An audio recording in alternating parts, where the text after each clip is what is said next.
Today we're going to read Psalm 123, which can be found on page 966 of your Pew Bible. I lift up my eyes to you whose throne is in heaven. As the eyes of slaves look to the hand of their master, as the eyes of a maid look to the hand of her mistress, so our eyes look to the Lord our God, till he shows us his mercy. Have mercy on us, O Lord, have mercy on us, for we have endured much contempt. We have endured much ridicule from the proud, much contempt from the arrogant.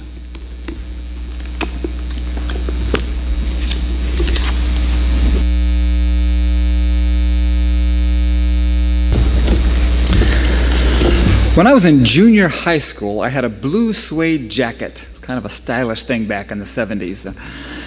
It was a hand-me-down from my older brother. I loved that jacket. I think it was because it had been my older brother's, and he thought it was cool, so that meant it was cool because my big brother thought it was.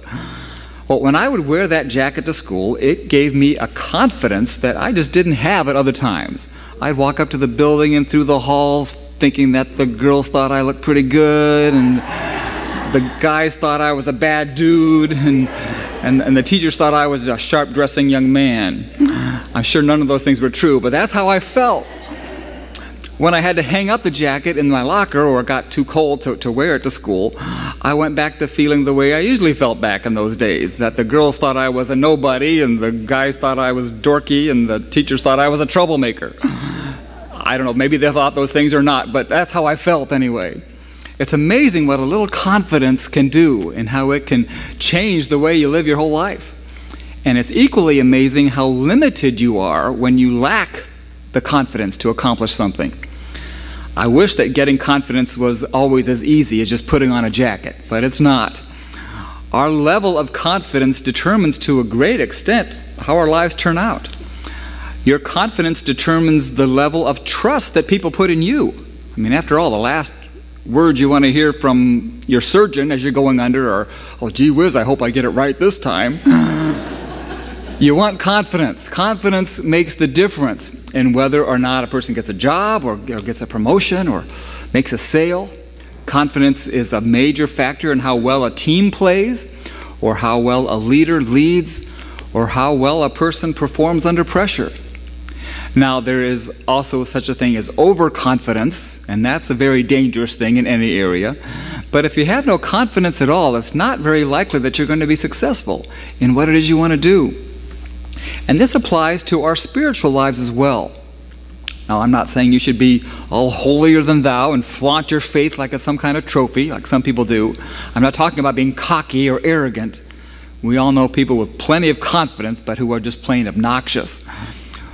That might be because they are placing their confidence in themselves, in their own abilities, in their own good looks, or their own popularity or wealth. But all of those things can so quickly disappear, can't they? Good looks fade. Money gets spent. Talent dwindles. Fame is fleeting. And that's why the Apostle Paul said to put no confidence in the flesh. In Philippians chapter 3 and 4, chapter 3, verse 4, he talked about the fact that of all people, he had every reason to have confidence in the flesh because he had it all. He had the connections, he had the brains, he had the ability, he had the zeal, he had the background to do whatever he wanted to do in life. But he had to learn to place his confidence not in any of those things, but rather in the Lord. And the Bible places great importance on this whole idea of personal confidence that we can find in the Lord. I was surprised at how many times this concept is used as the Bible talks about describing the attitude that a believer should have in living a faithful life. As members of the body of Christ, we need to be confident men and women if our lives are going to have an impact and if we're going to reach our community for Christ.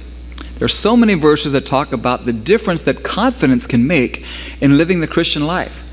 I mean, when you think about it, without confidence, we couldn't even pray. How could we even pray if we didn't have the confidence to do that?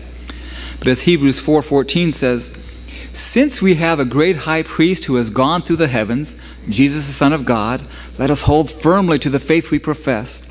Let us then approach the throne of grace with confidence, so that we may receive mercy and find grace to help us in our time of need. It takes confidence even to pray, to approach that throne of God. Ephesians 3:12 says, in him and through faith in him, we may approach God with freedom and confidence. So without confidence, you can't even pray. Without confidence, we can never face temptation. Proverbs 3:26 says, for the Lord will be your confidence and will keep your foot from being snared. Without having confidence in him and his power, we are just putty in the hands of our enemy.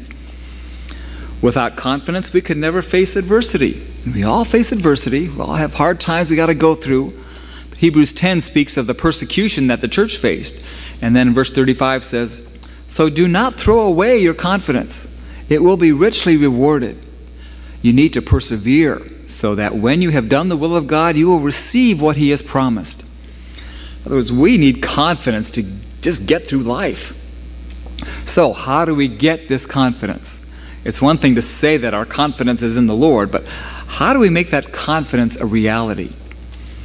King David was a person who throughout most of his life had great confidence. Sometimes he placed his confidence in his own flesh, and that got him into big trouble. But mostly, his confidence was in the Lord. When he killed Goliath, he didn't just step onto the battlefield and hoped he might get in one lucky shot and with a slingshot.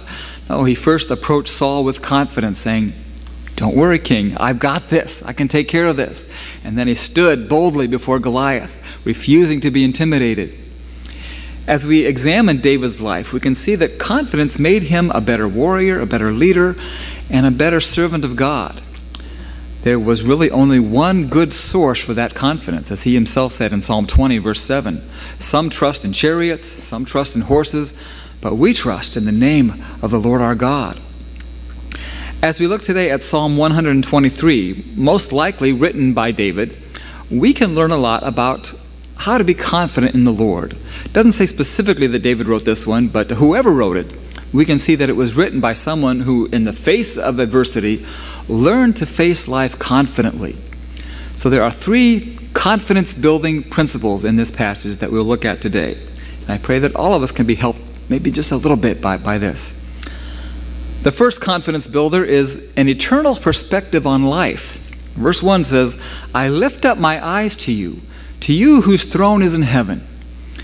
When you need that dose of confidence, it helps to go to an authority of some kind to get the perspective that you need from the one who's the best. You know, if you're sick, you want to go to someone who has authority to do something about it and who knows something about it.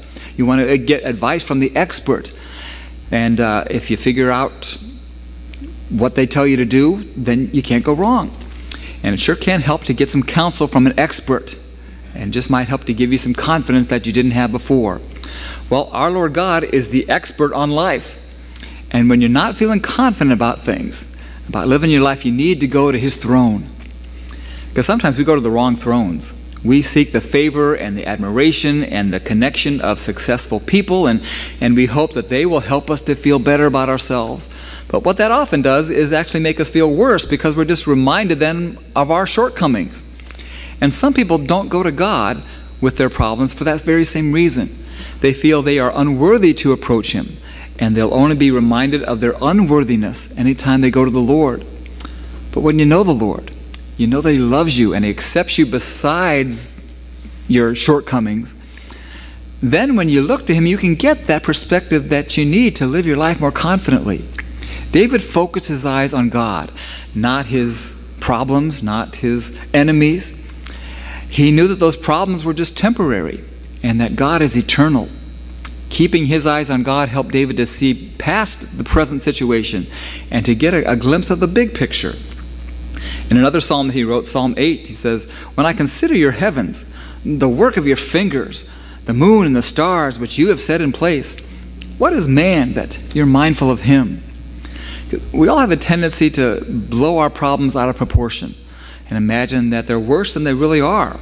We have a tendency to make every situation a matter of life and death, and we deceive ourselves into thinking that our problems are much bigger than they are. And no wonder then we're going to lose confidence when we do that. How can we be confident when we're convinced that our entire future is riding on every decision that we make, or every job we apply for, or every client that we deal with? It's impossible to face the present with confidence unless you have a firm grasp on eternity. When you have this eternal perspective on life, then you begin to see that every situation isn't life or death. You become aware that regardless of what happens today, that God is still on His throne and you are still His child. It's easy to face tougher situations with confidence when you have this perspective enough to recognize that your situation is not going to be the end of the world and that God is working things out for the best. That was the Apostle Paul's attitude in life. When he wrote the book of Philippians, he was in prison, facing an uncertain future. He didn't know if he was going to live or die. As he wrote his letter to the church in Philippi, he was aware that the words that he was writing could be among his last words. But this is what he said in chapter 1, verse 21. For me, to live is Christ, and to die is gain. I desire to depart and be with Christ, which is better by far, but it is more necessary for you that I remain in the body. And so Paul's attitude was, either way, I win. His situation was life and death, but either way, he would win. He knew that whether he lived or died, it would be okay. He couldn't lose. And so he faced each day with confidence. It's like the words of a hymn that we often sing. This is my Father's world, and let me ne'er forget that though the wrong seems oft so strong, God is the ruler yet. So having an eternal perspective on life can give us confidence. But secondly, to live with confidence, you must trust God to meet your needs.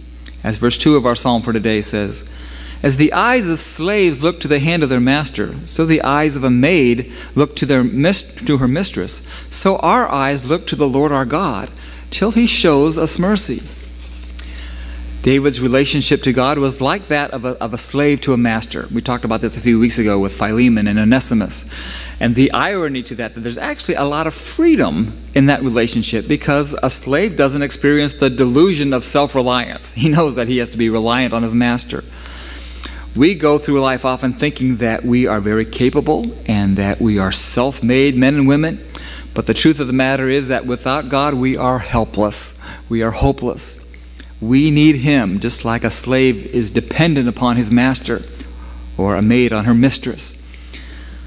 Of course, we have the luxury of knowing in advance that we have a kind and loving master who has promised to take care of us. And so this slave-master thing is not a negative thing at all. Paul said in Philippians 4:19, my God shall supply all of your needs according to His riches in glory. There's a saying, where God guides, He always provides.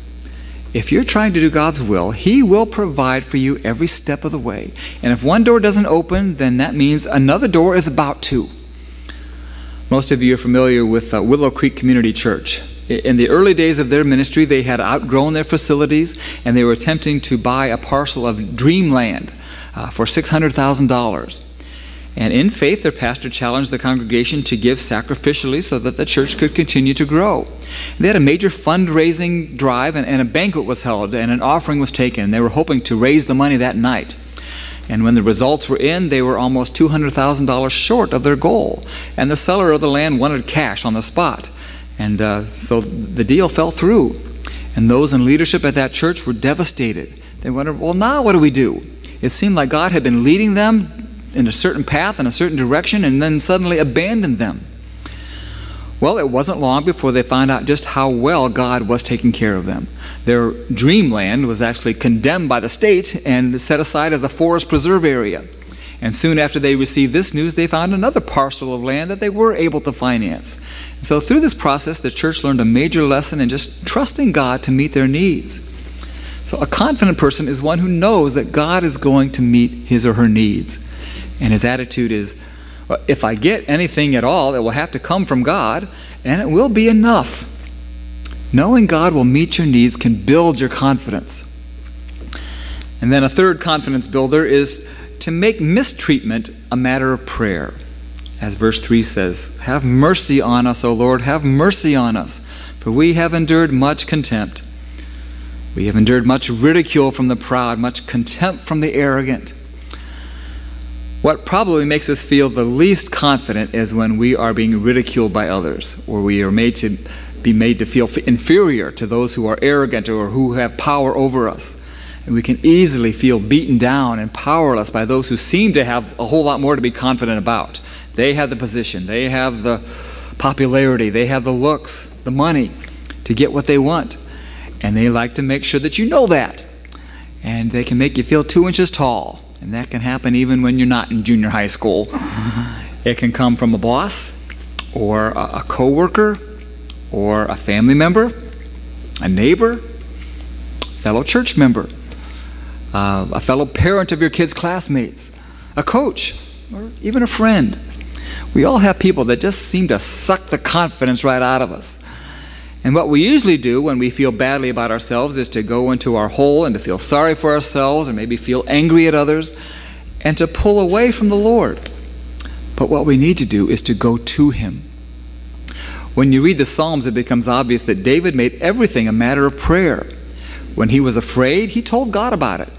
When he was sad or frustrated or envious or lonely, he told God about it. When he wanted revenge on his enemies, he told God about it. Even when he was mad at God, he told God about that. And by David's example, we learn that there is nothing that any of us could feel or say that can't be said to God. You can pour out your heart and tell Him exactly what's on your mind. And there is something very therapeutic about prayer that has the ability to just make us feel better. However, it's crucial that we understand that prayer is so much more than just therapy, something to make you feel better. Illustration here. Let's say a man is having trouble at work. His boss is unreasonable and is expecting way too much out of him, and there's a project with a deadline to meet that will require him to work day and night to get it finished. And every night he comes home and he complains to his wife about it. And his wife listens sympathetically and lets him pour out his troubles, and she tries to work things out so that he can have more time to finish his work. But other than that, there's really not anything much his wife can do about the problem. But finally, out of desperation, he approaches his boss about his problem. He explains the situation and why he's not able to finish the project by the stated deadline, and it turns out his boss understands, and they restructure things to extend the deadline. Now, he didn't know whether his boss would listen or care at all about anything to do anything about it, but all he could do was ask. The listening, sympathetic ears at home from his wife were helpful and made him feel better, but they really couldn't do much about solving his problem. So here's my point here. Some people think that when they're praying, they're like the man talking to his wife. They think that God lends a sympathetic ear and listens to our troubles, but there's nothing much really that He can do about them. But in reality, prayer is more like the man going to talk to his boss. Prayer gets results. You've heard the cliche, prayer changes things. Well, it's not just a cliche, it's true. David said in Psalm 34:6, "This poor man called, and the Lord heard him. He saved him out of all his troubles." Prayer works. God doesn't just listen to our problems and help us to feel better about them. He does something about them. And for that reason, we can keep praying expectantly, because ultimately God will answer our prayer. Maybe not always the way that we ask Him to answer it, or just the thing that we requested, but He will always answer our prayer. That's why David wrote in verse 2 of our psalm, "So our eyes look to the Lord our God till He shows us His mercy." Jesus once told a story about a judge who didn't fear God or man, who was repeatedly approached by a widow begging him, "Grant me justice." And for a long time he just ignored her. But finally she wore down his resistance. And eventually the judge said, "Even though I don't fear God or man, I'm going to give this lady what she asked for, so she'll just leave me alone." And Jesus went on to say in Luke 18:7, "Will not God bring about justice for His chosen ones who cry out to Him day and night?" So when you've been mistreated, not if, but when, because we all suffer mistreatment from time to time. People just don't treat us well. Make that a matter of prayer. And what will happen, I don't know. I don't know how God's going to answer your prayers, if He'll just take away the problem or take away that person. But He'll answer your prayer. And confidence will return to your life because you took it to the Lord. And maybe just that confidence is what you need to get through that mistreatment. Our level of confidence in any given situation determines to a large extent how things turn out. We can have total confidence in any situation if we will take our eyes off of ourselves, off our own talent, our own abilities, our own looks, our own money, our own position, and just lift our eyes to Jesus. Keeping our eyes on Him will help us to keep an eternal perspective on life. It will remind us that God can and will provide for all of our needs. And it will teach us that we can go to the Lord when our confidence is shot, and He will show us that when our confidence is in Him and not anything else, that we can face life boldly and courageously. No matter how the arrogant may treat us, we have the only real reason to be confident, and that reason is Jesus. If you don't have Jesus, then you don't have much reason to be confident about anything, because anything else is going to fade quickly. And if you don't have Jesus this morning, we want to give Him to you. We want you to accept Him as your own Savior and enter into spiritual life with us.